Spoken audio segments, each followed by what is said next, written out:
the channel.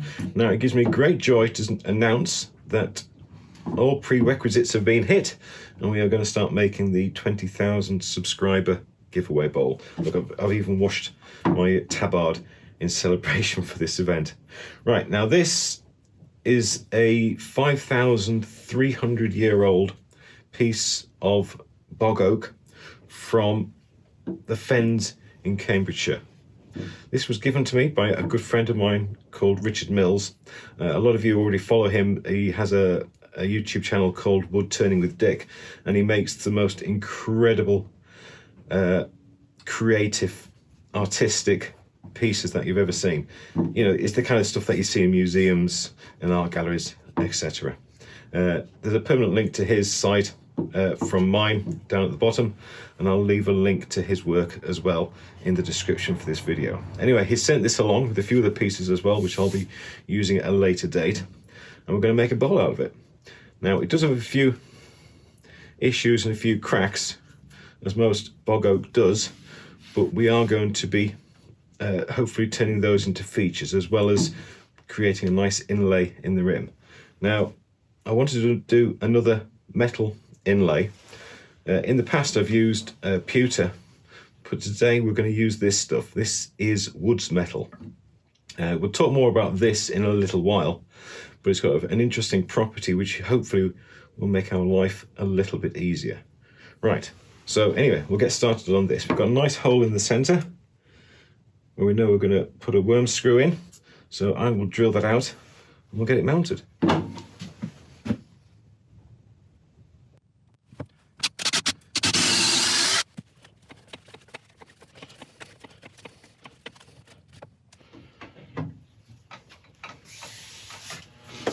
Okay, we're all ready to start turning. I've sharpened up, so we're just about ready to go. Now, the outside of this is quite loose and quite dusty, so I'm going to be wearing a mask as well as my face shield, just to keep myself nice and safe. Initially, speed-wise, we're going to be turning it around 600, 640 RPM, somewhere around there. We'll flatten off the base and then start working up the sides to get this round.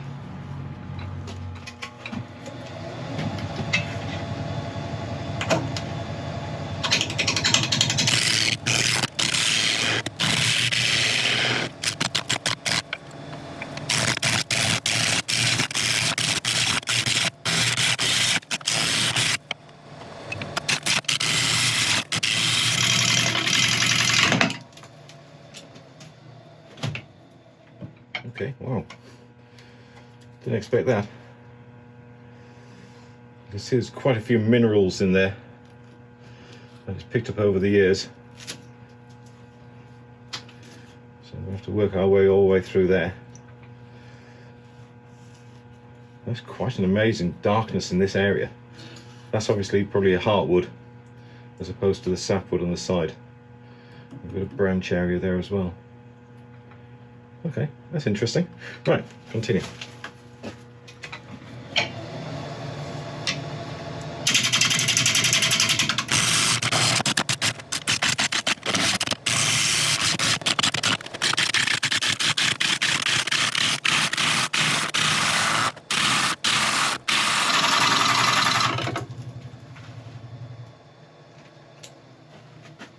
Okay.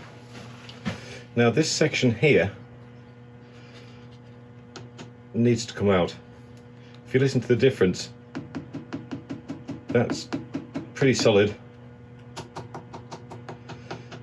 That's quite loose. So there's obviously kind of strata layers in here mixed in with the wood and this, whatever you call it. So that needs to come out. We've got to come up a bit further anyway to get this round, but just so we know what we're dealing with as we're turning. And we'll keep well to the side because there is a chance that this area could give up and just fly off, so I will be keeping well out of the way.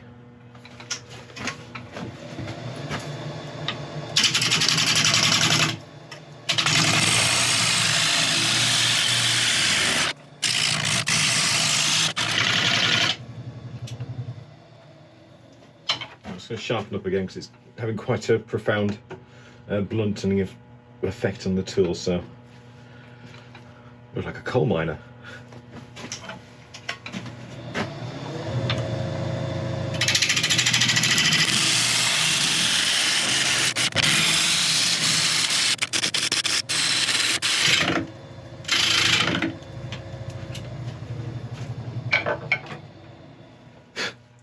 Okay, now that area there is quite evident. So we really need to get past that. Wow, that's a good one. Okay, right, we'll keep on going.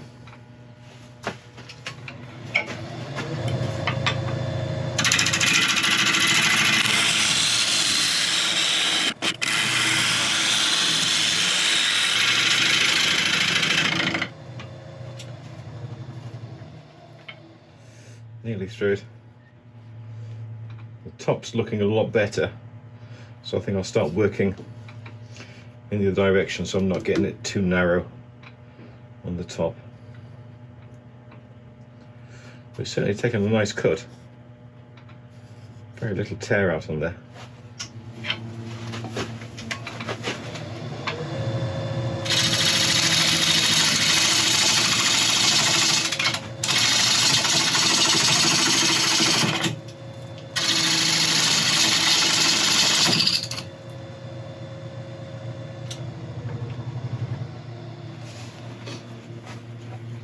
Here we go. That's what we were hoping to get rid of.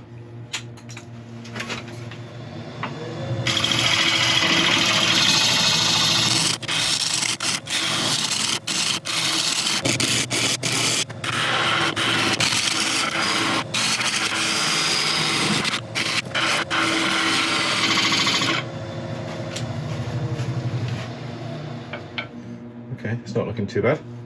Right, create a nice curve here and just start flattening off this area, ready for a recess. Then we'll go and sharpen up again first though.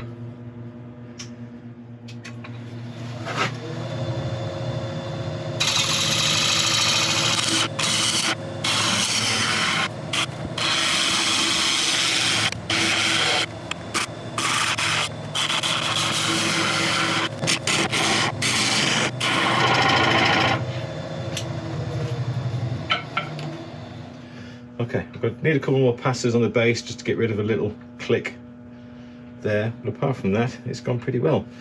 You can probably see on the camera the kind of shine on this surface, so it's taken a cut very, very nicely. In some areas it's beautifully smooth. There's some fantastic grain going through here. Yes, I know we've got some big cracks, but it's 5,300 years old.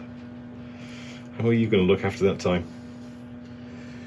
Right, what should I do? All right, I'll take a couple more passes across here just to get rid of that little area. Then I'll take the tailstock away and put the recess in.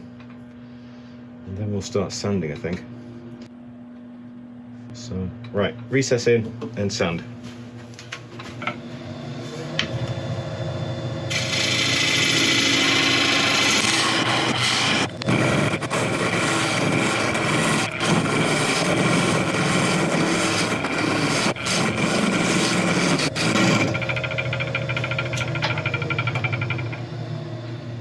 Okay, that looks pretty good. Right, I'm going to set up for sanding. I'll let you watch the start as usual, but I'll bring you back when it's done.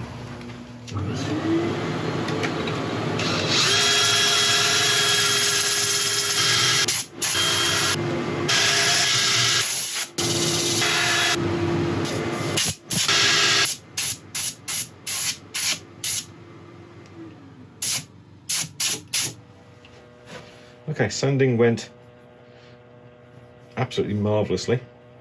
This wood has really taken, I mean, there's no finish on this at all. You can already see a beautiful shine on it. As soon as we get a polish on there as well, maybe a bit of shellac, then it's going to be absolutely phenomenal. Now, this crack we've got here is very deep. I'm fairly sure when we turn out the inside, it's still going to be there. So I'm going to hold off putting any alloy into it until I know more about it. The last thing I want is to pour alloy in and then when I'm cutting it back to have it fly out, because I'm fairly brave, but I'm having pieces of heavy metal flying at me at high speed is not something I particularly relish.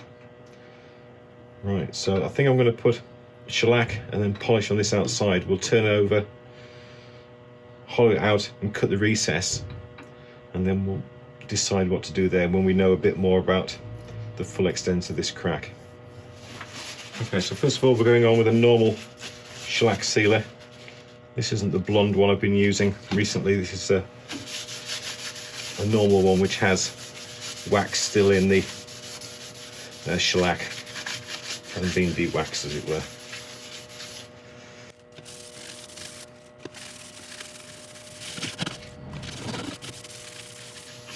Okay, I'm going to put 2 coats of this on and then let it dry, and then we'll come back and put a wax on the top as well. Okay, that's had 2 coats of shellac on, and the finish is absolutely glorious already. So rather than putting on a hard wax or something like that, I'm going to carry on going with a shellac polish over the top.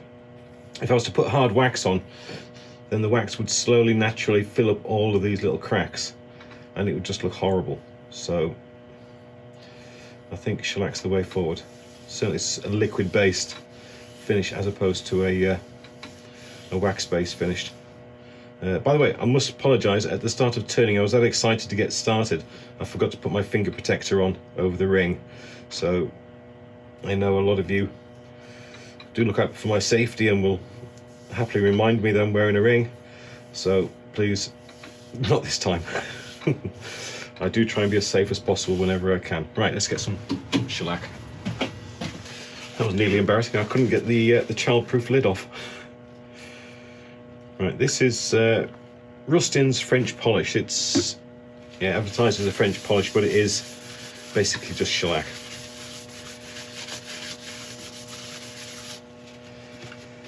I'm going to be buffing this in. Again, we'll do a couple of coats.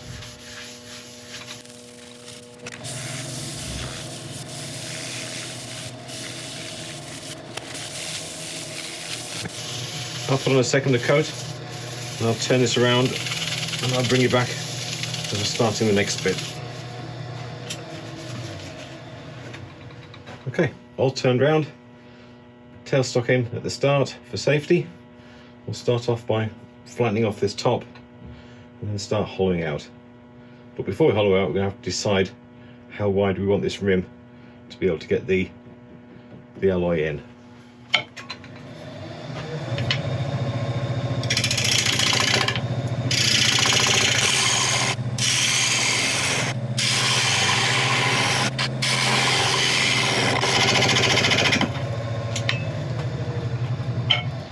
See how that's looking. Right, a bit further to go. Now we've got a few cracks I can see going across. Hopefully they won't give us too much problem with the inlay, but we will find out soon, I'm fairly sure. Right, a couple more passes and then we'll mark it up.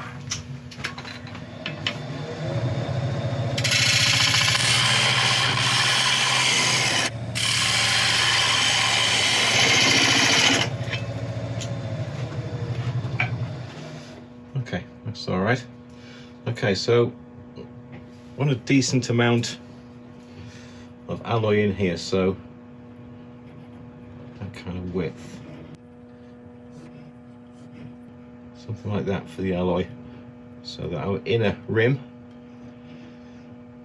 probably around there somewhere. Just see if I can see that when I'm spinning. Yeah.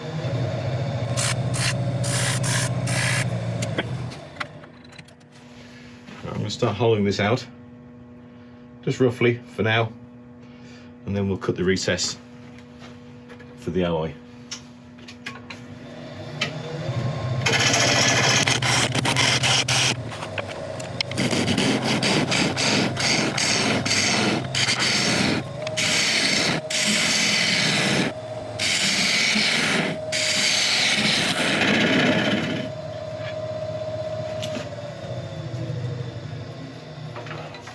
Quickly stop in a second to make sure we're not coming across any minefields. Got a slight crack appearing there. But apart from that, nothing.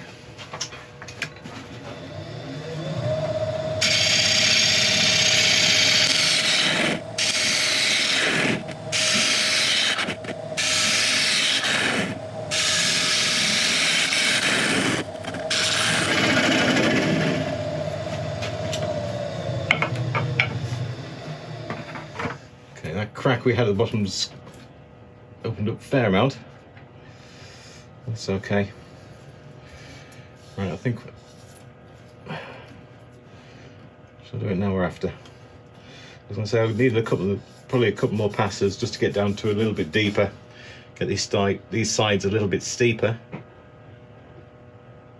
But I think we'll do that after we put the inlay in. Right, so I'm going to cut a trough in here for the alloy to go into. Now, like pewter, I would imagine that the alloy we're using, Woods metal, will need to be fixed in there mechanically as opposed to adhesively. So the sides, when I go in, as opposed to them to being straight, I'm going to chamfer them outwards so it kind of locks it in. If you imagine like a groove like that. So when the metal's poured in, it can't come out because it's kind of locked in there. Right, let's get my carbide out for that, I think.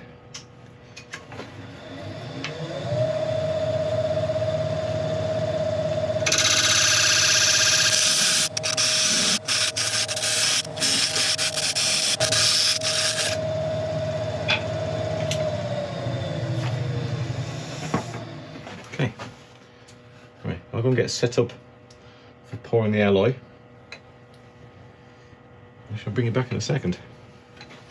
Okay, right, we're about to start our little experiment to see if we can get this Woods metal melted and inlaid into this bowl. Now, off camera, I just cleaned up this crack a little bit because if it all goes well, I'm not saying it's going to go well, but if it does go well, then I'm going to see if I can get some alloy into there as well. Right, so what we're doing now, we're boiling up, we've got a pan of boiling water coming up, and I'm going to sit this tin can in it and melt the Woods metal in it. Now, that may seem very, very strange to you, but one of the great benefits of Woods metal is that its melting point is only 70 degrees Celsius, which is about 158 degrees Fahrenheit, so it's less than the boiling temperature of water. So we're going to put all this in here. Now when that all melts, it's my intention to suck it into a syringe and then use that to fill the inlay. That's the bit I'm really unsure of. Hopefully this isn't going to melt. I'm fairly certain it's not going to melt, but to try and help the alloy not solidify in here when it comes into contact with the colder plastic, I'm going to keep this syringe in this bath of warmer water here. So I'm going to give this a while to let it start to melt, and then we'll carry on. While we're waiting, I'll tell you a bit more about this Woods metal. It was invented in 1860 by Barnabas Woods, where the name came from, and it contains bismuth, lead, tin, and cadmium. Now, cadmium and lead are poisonous, so we are going to have to be somewhat careful when we're dealing with this. We can't get it over about 270 degrees Celsius, because then the vapors that will come off will be poisonous. So obviously using this method, we are going to keep well below that threshold. And when we're sanding it, we don't want to be breathing in the metal dust either, so I am going to make sure that I'm wearing full respirator when I'm doing that. In its normal state like this, it's fine unless you start chomping on it. Okay, I'm getting quite a nice goo now, which is good. So I'll just give it a little bit longer to make sure it is fully dissolved, melted. Let's go with melted. Give it another 30 seconds and then we'll give it a go. I've put gloves on because obviously it is still very, very hot. I don't like getting burned. So the procedure I'm going to use here, when I think we're ready, I'm going to take out the syringe, dry it off because I don't necessarily want to be mixing the water or risk getting splashes of water in there. Dry it off, suck up some alloy and squeeze it in. Are we ready?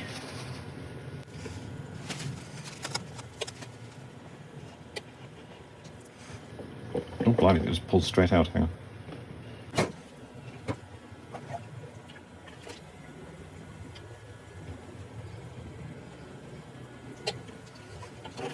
Wow, a bit messy, but that works so well. That is amazing. Okay, right, when that has a chance just to solidify, I'll just pick off these areas and we'll give another go at this crack. Okay, let's give this another go.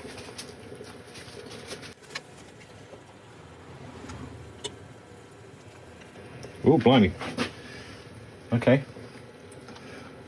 Interesting fact we've just found out is that this split goes all the way through. Let's try and coax it into the crack as much as we can. And I'll just tip out the excess.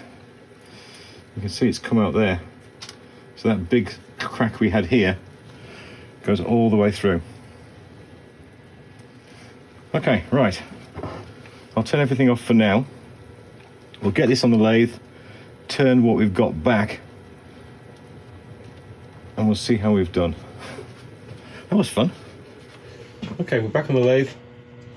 As you can see, we've got a great puddle of the alloy here, and that's the bit we're going to tackle first. Now, this obviously has lead in it, and it's a reasonable weight. And when I turn the lathe on, that's running at about 500 RPM. If I pick it up, the speed, we get a reasonable vibration. That's because of the off-center weight, the mass of that material. So I'm just gonna stick it at a slow speed, get a carbide in, and start turning away the alloy to see how it's filled that crack.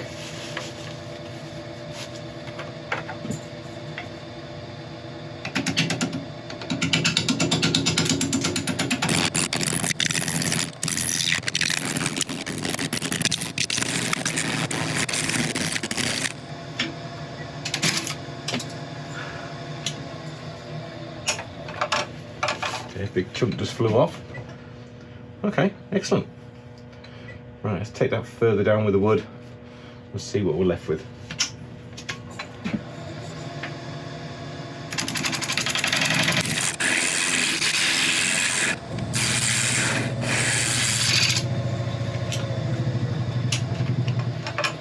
Okay, beautiful. Excellent. Right, we'll leave that as it is. We'll start working on the rim.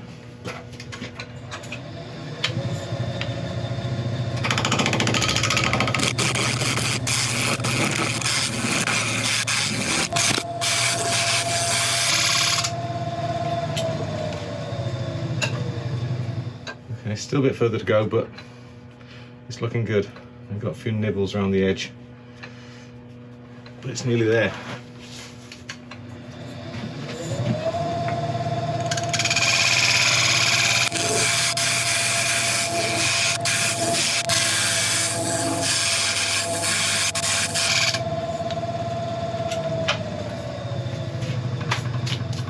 Okay, good. Right. I think we're about ready for sanding. Right, as usual, I'll let you watch a bit of it, and I shall bring you back when we're done.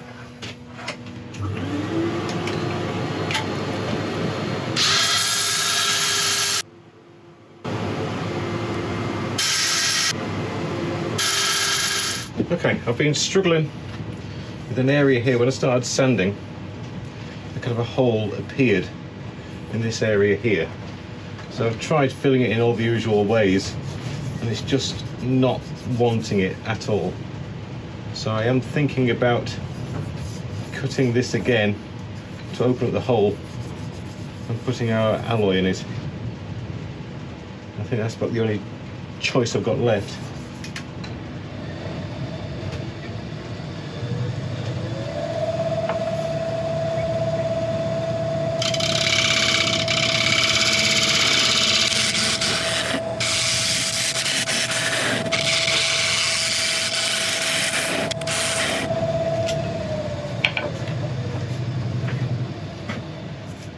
Okay, get this full of lead.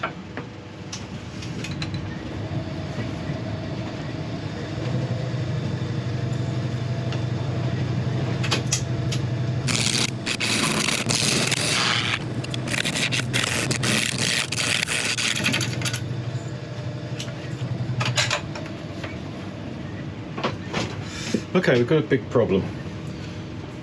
The alloy I put in here, it hasn't held, and it's just clipped out. So I'm going to have to go a lot deeper into this to try and find some void or crack that I can fill successfully, or do something else with. So anyway, it's starting to get late. There's a storm approaching, so I think I'm going to call it a night and carry on with this tomorrow. Right, see you soon.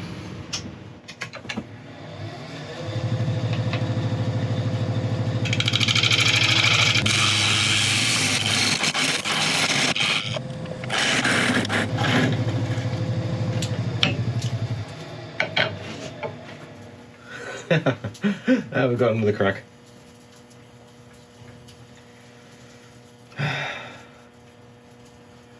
It's a shame because that was looking better. All right, a little bit further.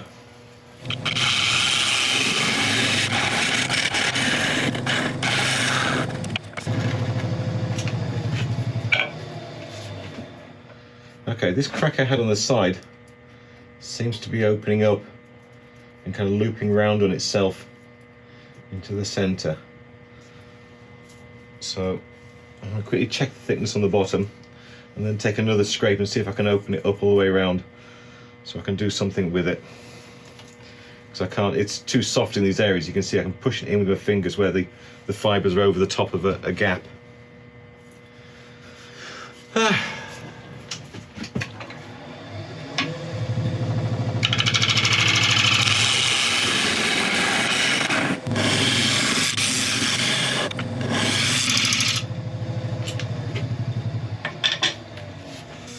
Okay, I've come to a decision. I've been over this crack goodness knows how many times, and it's not,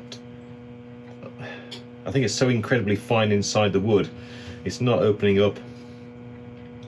And short of putting this in reverse and turning left-handed, I don't know how to open it up any more than it is. So what I'm going to do is pour a bit of CA glue in there to stabilize it and let that set, and that will hopefully give us a chance to sand it. And I don't think it'd be a completely invisible finish, but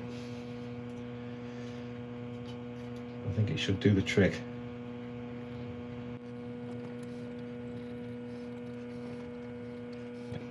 Right, I'll let that set, and then I'll quickly take these other areas over and refill them with the alloy.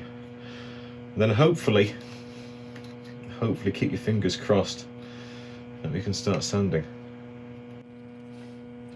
If the worst comes to the worst, somebody mentioned that they'd wish the Sequoia ball I made last week was the prize, and if this doesn't improve, then it may well be. Okay, that bit's done. I've got some hopes for this. I won't say high hopes, but just some hopes. See how it goes.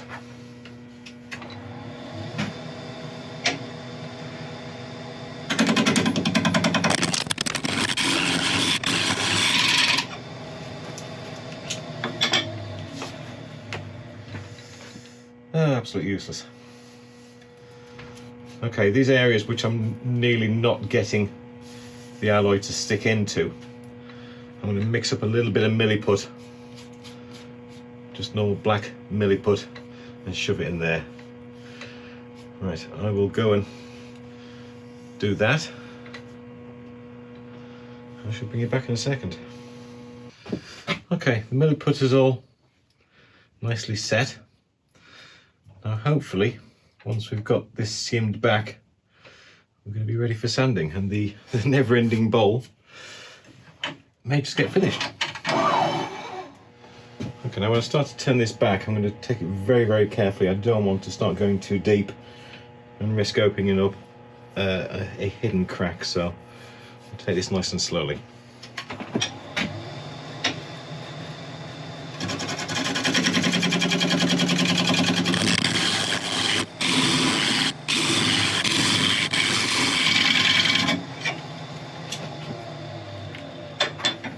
Okay, right, I'll set up for sanding. I'll let you watch bits of it, then I'll bring you back when we're done. Just keep your fingers crossed I don't open up any more holes when I'm sanding, like last time.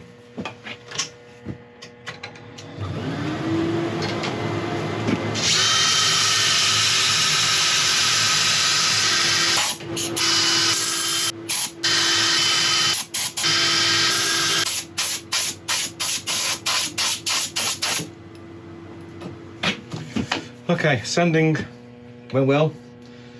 We have opened up another small hole there, but it's going to have to stay there as part of the story of this bowl. It's very, very hard to make something 5,500 years old as perfect as we would have liked, but we've done pretty good, I think. So what I'm going to do now, I'm going to put a bit of seal around this edge here, and then I'm going to go on with a bit of ultra-fine True Grit paste to see if I can get a nicer polish on this alloy. The reason I'm putting a sealer on is because when you polish alloy, you get a very, very fine black dust, which unfortunately can stick in the grain. So I'm just trying to do my best to fill up the grain with shellac, which will hopefully then stop the black particles sticking into it. I'll just give that a couple of seconds to dry. Actually, while I'm here, I'll put it over the outside as well, give that another good polish over.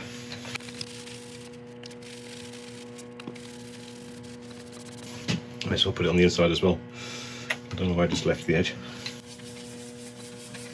My first time ever turning bog oak, and it really is quite a beautiful wood. Right, we'll just let that dry. Okay, I'm going on with the True Grit normal paste first, and then I'll go on with the ultrafine afterwards.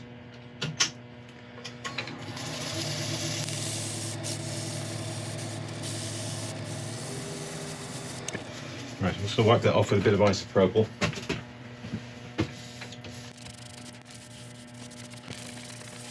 Right, now I'll use the ultrafine as soon as that's evaporated. Okay, this is the ultrafine.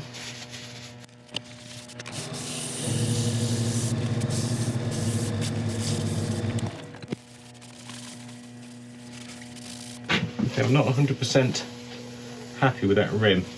I've got a few sanding marks in the alloy, which I don't like. So I think I'm just going to sand this edge again. I'll not make you watch it, I'll bring you back when that's done. Okay, that's much better. I'm much happier with that now, thank goodness. Right, so last of all, I think it's a case of putting the final shellac on the whole piece. I'll go over the whole lot again, and then we'll buff that in, and then we'll take a look at it.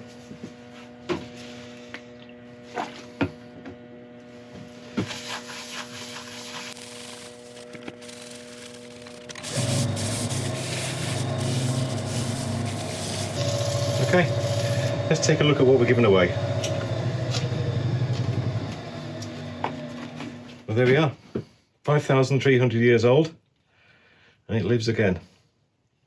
A beautiful bog oak bowl with Woods metal inlay. Boy, this was hard. I wasn't quite prepared for how much problems we were going to have when we were hollowing out. Everything seemed to go so smoothly on the outside that I kind of got lulled into a false sense of security. but we got through it. I'm glad we did when we did, because the base is getting perilously close to the bottom. So we've got a nice deep bowl now. It's about an inch deeper than when we started. So many problems, but we work through them one by one. We always have a plan B just in case, and the plan B was to give away the other bowl from last week, but I'm sure someone's going to be very, very happy with this one. Right, the giveaway will be done on Thursday, the 17th of October. So you've got a little while to enter still. Remember, to enter, all you have to do is to leave a comment on any video since our last giveaway piece was done. Massive thanks to Richard Mills for donating this bog oak to me. I don't know how you do it, mate. It's an absolute challenge. I don't know what kind of pieces you've had, but I don't know if you've had all the mineral deposits inside that we've had with this.